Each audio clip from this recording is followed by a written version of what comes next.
Hi friends, welcome to serial அரங்கம். இந்த அரங்கத்துக்கு உங்கள் எல்லாரையும் அன்போடு வரவேற்கிறேன். இப்போது நம்ம பார்க்க போகிறது என்னென்னு பார்த்தீங்கன்னா, ஜூலை 8ஆம் தேதி அழகு சீரியலில் என்ன நடந்திருக்கு சொல்லிட்டு பார்த்துருவோமா. நேற்று கார்த்தியோட கல்யாண விஷயமா பேசிகிட்டு இருக்காங்க. ஆனால் அது பொறுக்காமல் உங்கள் மாமனார் மாமியாருக்கு கூப்பிட்டு எங்கே ஸ்ருதியை பொண்ணு கேட்டுருவீங்களோன்னு நினச்சேன். உங்கள் வீட்டுக்கு எல்லாம் கவர்மெண்ட் வீட்டில் வேலையில் இருக்கிறவங்க தான் சம்மந்தம் பண்ணணுமோ அப்படின்ற மாதிரி ஒரு மாதிரி கிண்டலாக பேசிடுறாங்க. அது மலருக்கு ரொம்ப ஹர்ட் ஆகிடுது. உடனே பாக்யராஜ் கால் பண்ணி மலர் இந்த மாதிரிலாம் பேசுகிறாங்க அப்படின்ற மாதிரி சொல்லிட்டுருக்காங்க. அதுக்கப்புறமும் மலருக்கு மனசே தாங்கலை. நான் ஏதாவது ஸ்ருதி எப்பயாவது பொண்ணு கேட்டோமா, ஏன் இவங்க இந்த மாதிரிலாம் பேசிகிட்டு இருக்காங்க. அது மட்டும் இல்லாமல் பாக்யராஜும் சுரேஷும் கவர்மெண்ட் வேலையில் இருந்தால் ஊரகத்தில் யாருமே கவர்மெண்ட் வேலையில் இருக்கிறவங்களுக்கு தான் பொண்ணு தருவாங்களா இல்லை மாப்பிள்ளை எடுப்பாங்களா? அவங்கவுங்களுக்கு எதோ அமைதோ அப்படி தானே. இப்போ யாராவது கேட்டாங்களா ஸ்ருதியை? யாரும் ஒன்றும் கேட்கல. இவங்களாம் நினச்சிட்டு தேவையில்லாமல் இலக்காரமாக பேசிகிட்டு இருக்காங்க அப்படின்ற மாதிரி மலர் தனக்கு தானே பயங்கரமாக கோவத்தில் பேசிகிட்டு இருக்காங்க.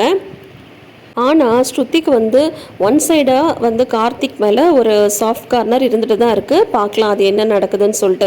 அதுக்கப்புறம் இங்கே பார்த்தா ஸ்ருதி மொபைல் பார்த்துட்ருக்காங்க. அதுக்கும் பார்த்தா இவங்களுமே ராகவனும் லக்ஷ்மியும் திட்டிகிட்டு இருக்காங்க. இப்படியே மொபைலே பார்த்துட்டு இருந்தால் எப்போ தான் எக்ஸாமுக்கு ப்ரிப்பேர் பண்ணுவேன் அப்படிங்கும்போது எப்போ பார்த்தாலும் படிச்சுட்டு தானே இருக்கேன், கொஞ்சம் நேரம் மொபைல் பார்க்கக்கூடாதா அப்படின்ற மாதிரி அவங்க சொல்லிட்டு இருக்காங்க. ஆமாம், இப்படியே மொபைல் பார்த்துட்டு இருந்தால் நல்லா தான் கிளியர் பண்ணுவேன். கூடி சீக்கிரம் உனக்கு கல்யாணம் வேறு பண்ணணும், அதுக்குள்ளார வேலை வாங்கிடுவேன்னு பார்த்தா நீ பாட்டிக்கே பொறுப்பு இல்லாமல் இருந்துட்டுருக்கே அப்படின்ற மாதிரி அவங்களே திட்டிகிட்டு இருக்காங்க. இந்த ராகவனுக்கும் லக்ஷ்மிக்கும் அவங்க மட்டும்தான் கரெக்டு, மற்றவங்க பண்ணுறதெல்லாம் தப்பு அப்படின்ற மாதிரி ஒரு நினப்பு.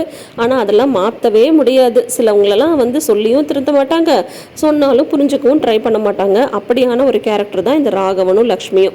அதுக்கப்புறம் பார்த்தா சுரேஷ் டியூட்டி விஷயமா வெளியில் வந்திருக்காரு. அப்போ தங்கராஜ் கால் பண்ணுறாரு. எங்கே இருக்க மச்சான் அப்படின்னதும் இந்த மாதிரி கொஞ்சம் ஒரு வேலையாக வெளியில் போயிட்டுருக்கேன், ஒரு கேஸ் விசாரிக்கிறதுக்கு அப்படின்ற மாதிரி சொல்லும்போது சரி சரி மாமா கால் பண்ணியிருந்தாங்க. இன்னைக்கு உன்னையும் மதியம் வீட்டுக்கு அனுப்ப சொல்லி சொன்னாங்க. நீ ஒன்று பண்ணு, டியூட்டி முடிச்சுட்டு நேராக மதிய காலேஜுக்கு போயிட்டு மதியை கூட்டிட்டு அப்படியே நம்ம வீட்டுக்கு வந்துட்டு நைட் டின்னர் இங்கே முடிச்சுட்டு அதுக்கப்புறம் உங்கள் வீட்டுக்கு போவீங்களா அப்படின்னு சொல்கிறாங்க. என்னது, அவளை நான் போய் பிக்கப் பண்ணுமா? அதெல்லாம் என்னால் முடியாது அப்படின்னு சொல்கிறாங்க. ஏன் மச்சான் இப்படி இருக்க?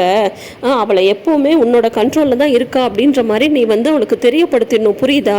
நீ போய் கூட்டிகிட்டு வந்தாதான் எங்கே போனாலும் உங்ககிட்ட சொல்லிட்டு போகணுன்ற மாதிரி அவளுக்கு தோணும். நான் சொல்கிறது கேட்பியா மாட்டியா?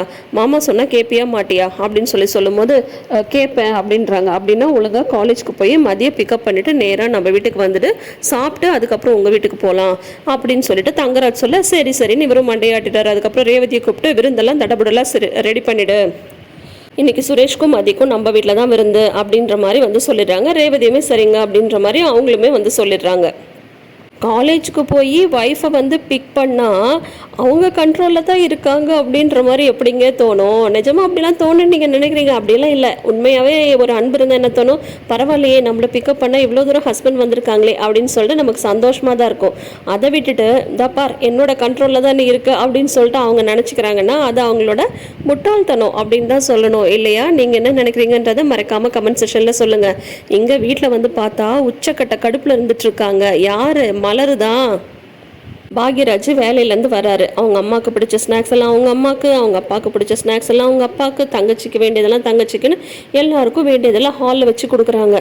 மலர் கிச்சனுக்கு வந்துடுறாங்க. எப்போ பார்த்தாலும் அவங்க தானே உங்களுக்கு முக்கியம் அப்படின்ற மாதிரி இது உள்ளே இருந்து பேசிகிட்டு இருக்கும்போது உடனே பாக்யராஜ் வராங்க. மலர் இந்தா உனக்காக பால்கோவா வாங்கிட்டு வந்தேன் அப்படின்னு சொல்கிறாங்க. ஏன் எல்லாருக்கும் ஹாலில் தானே வச்சு கொடுத்தீங்க, எனக்கும் ஹால்லேயே வச்சு கொடுக்க வேண்டியது தானே அப்படின்னு சொல்லும்போது ஏண்டி இதுக்குமா பிரச்சனை பண்ணுவேன், நான் உனக்கு பர்சனலாக தனியாக கொடுக்கணும்னு நினச்சேன், அதனால தான் இங்கே கொடுக்குறேன் அப்படின்னு சொல்கிறாங்க. உடனே மலர் அதை வாங்கி சாப்பிட்றாங்க. புருஷன் நம்மளுக்கு பிடிச்ச ஒரு விஷயத்த ஆசையாக வாங்கிட்டு கொடுத்தாங்கன்னா எப்பேற்பட்ட கோவமும் குறைஞ்சிடும் இல்லையா? அதே மாதிரி மலருக்கும் கோவம் போயிடுது. பரவாயில்லையே பாக்யராஜ், எனக்கு பிடிச்சிருக்குன்னு சொல்லிட்டு பால்கோவெல்லாம் வாங்கிட்டு வரீங்க அப்படின்னதும் அப்பாடா உன்னோட கோவம் தெளிஞ்சிடுச்சா? பரவாயில்லையே மலர், உன்னை சமாதானப்படுத்துறது ரொம்ப ரொம்ப ஈஸி. உனக்கு பிடிச்சது ஏதாவது வாங்கிட்டு சாப்பிட கொடுத்தா போதும், உன்னோட கோவம் எப்பேற்பட்ட கோவமாக இருந்தாலும் குறைஞ்சிடும் அப்படின்னு சொன்னதும் மறுபடியும் மலருக்கு கோவம் வந்துடுது. இல்லை என்னை பார்த்தா உனக்கு எப்படி இருக்குது பாக்யராஜ்? ஒரு பால்கோவா வாங்கி கொடுத்தா நான் வந்து என் கோபத்தில் விட்டு சமாதானம் ஆகிடுவான், என்னை வந்து உனக்கு அவ்வளோ இலக்கரமாக பார்த்துட்ருக்கே அப்படின்ட்டு மலர் வந்து கண்ணாபின்னு பாக்யராஜ் வந்து திட்ட ஆரம்பிச்சிடுறாங்க. ஆக மொத்தம் மலர் வந்து பார்த்தா ஃபுல் டிப்ரெஷனில் இருக்காங்கன்னு சொல்லிட்டு நினைக்கிறேன். ஏன்னா மற்றவங்க வந்து அந்த டிப்ரெஷனை அவங்களுக்கு ஏற்படுத்திடுறாங்க, அதுதான் வந்து உண்மை. பாவம் தாங்க மலர். ஒரு தம்பிக்கு கல்யாணம்னு ஒரு சந்தோஷப்பட விடுறாங்களா, அதில் வந்து 1008 குறை சொல்லிட்டு உங்களுக்குலாம் ஒரு சாதாரணமான ஃபேமிலியில் நீங்கள் சம்மந்தம் பண்ணுறது தான் நல்லது, பெரிய இடம்லாம் பார்க்காதீங்க அப்படின்ற மாதிரி. அது என்ன மாதிரியான வார்த்தை? எங்கே சம்மந்தம் பேசணும், யாரை சம்மந்தம் பேசணும்னு இவங்க என்ன சொல்கிறது? தப்பு தான் இல்லைங்களா? அதெல்லாம் தான் மலருக்கு வந்து ரொம்பவே டென்ஷன் ஆகிடுது. மலரோட கோபத்தில் வந்து தப்பே கிடையாதுங்க. யாராக இருந்தாலும் சரி, பிறந்த வீட்டை பற்றி பேசினா செம கோபம் தான் வரும். நீங்கள் என்ன நினைக்கிறீங்கன்றதை மறக்காமல் கமெண்ட் செக்ஷனில் சொல்லுங்கள். தொடர்ந்து அப்டேட்ஸ்க்கு நம்ம சேனலை மறக்காமல் சப்ஸ்கிரைப் பண்ணிக்கோங்க, ஃபாலோ பண்ணிக்கோங்க. இந்த வீடியோ உங்களுக்கு பிடிச்சிருந்ததுன்னா லைக் பண்ணுங்கள். இந்த சீரியல் அரங்கம் சேனலை நிறைந்த அரங்கமாக மாற்றுங்க. தேங்க்யூ.